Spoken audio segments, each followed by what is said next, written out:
differenza fra allora e oggi è una differenza grossa, perché una delle fortune di chi è nato in quegli anni, ha avuto la fortuna di essere in questi ambienti, lo può capire. Se non ci sei nato, sono quelle cose che vanno vissute, perché l'età pionieristica di uno sport è irripetibile e quindi ti viene sempre la pelle d'oca a pensare alle cose che hai vissuto. Viaggiare a quelle velocità in neve fresca con un attrezzo che un anno prima praticamente non sapevamo quasi nemmeno che potesse esistere, ti dà una sensazione di potere,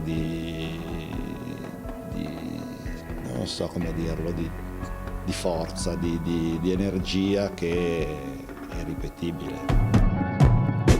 Taking away the moments that make up a dull day.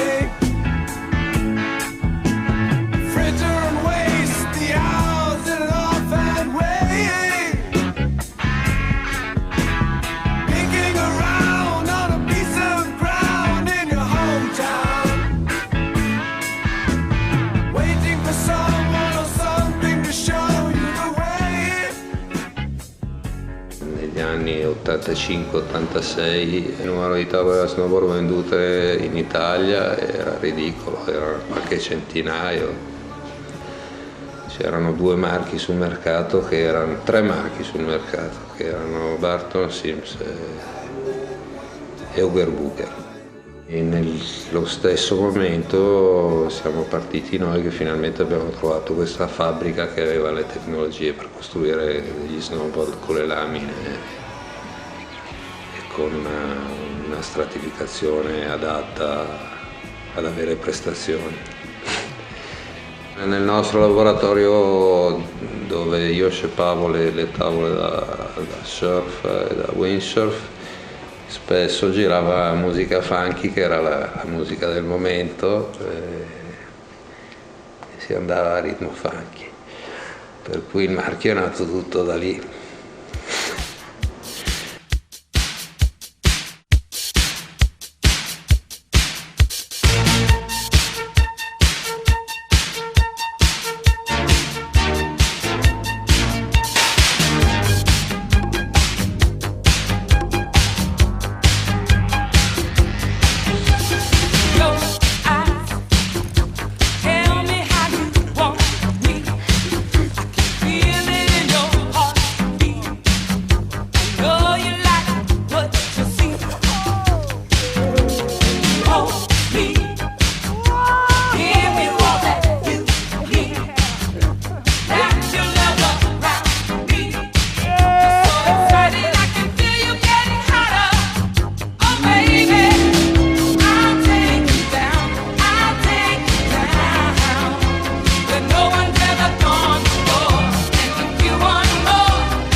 La nostra filosofia è sempre stata: vogliamo fare qualcosa per divertirci e ce lo facciamo.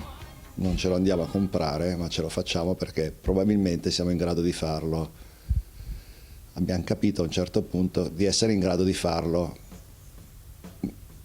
più o meno come gli altri, probabilmente anche con qualcosa in più, perché te lo fai sulla tua pelle e ci lavori sopra e non digerisci quello che ti passa al mercato. E in quegli anni c'è stato, diciamo, il grosso del lavoro di sviluppo, dove un pochino abbiamo contribuito anche noi, almeno alla prima gara che abbiamo fatto a livello internazionale siamo arrivati in 2 nei primi 3. Avevamo una squadra corse molto forte con Dabbeni, Ferrari, col Turi. Vincevamo praticamente tutto in Italia, facevamo di solito primo, secondo e terzo di default. La Beni usava il soft. Aveva un soft truccato. Abbiamo sempre fatto delle cose molto innovative rispetto a quello che era il mercato, i prodotti sul mercato del momento. Abbiamo introdotto l'alveolare negli fine anni 80, 89, 90, avevamo una tavola in alveolare che pesava 2,6 kg. Probabilmente nessuno l'ha mai saputo, ma...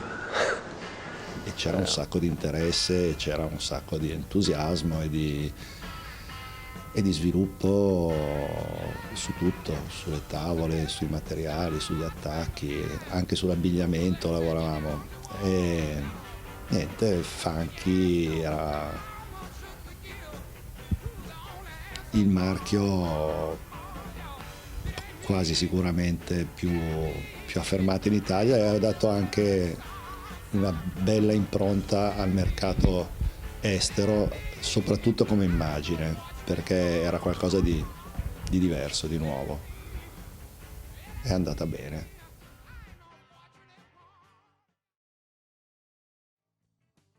E se non fosse stato per lo snowboard, lo sci sarebbero ancora 2 assi di legno lunghe 2,20 m, legno e metallo, dritte, inguidabili, che richiedevano una tecnica allucinante.